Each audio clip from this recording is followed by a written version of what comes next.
来继续来看，民众党宣布，讲因创党的主席郭文泰将要担任民众党国家地理学院的院长。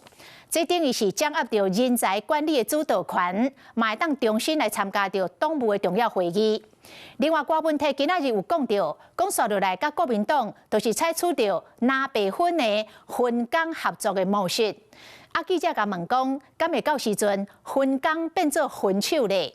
郭文泰回应讲，啥物代志拢有可能会发生。会变成蓝白分，为什么叫分工合作？讲到未来两党的合作，民众党创党人郭文泰提出南北分工合作的新概念，也毋过敢有可能分工变分手？我跟你讲，世界上什么事都有啊。不然我感觉然后。这个蓝营的朋友们哦，每个都很玻璃心的哦，然后绿营的每个都这样，每个见猎欣喜。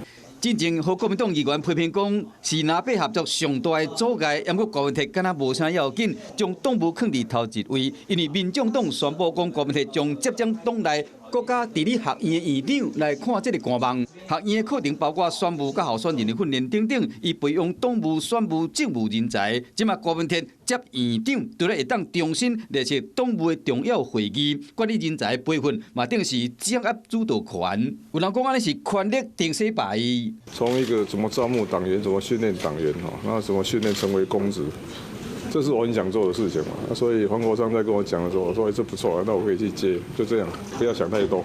郭文泰强调讲，甲吴锵是分工合作，外界唔免想济。另外，民众党每年的春联已经公开啊，除了新北党部的吴国昌的版本，冇两个人做伙徛名的版本。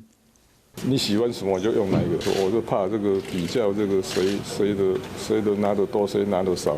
民众党内有两粒日头，表面上有表现团结，不过敢会影响党内路线的变化，更加牵动2026年选战的布局。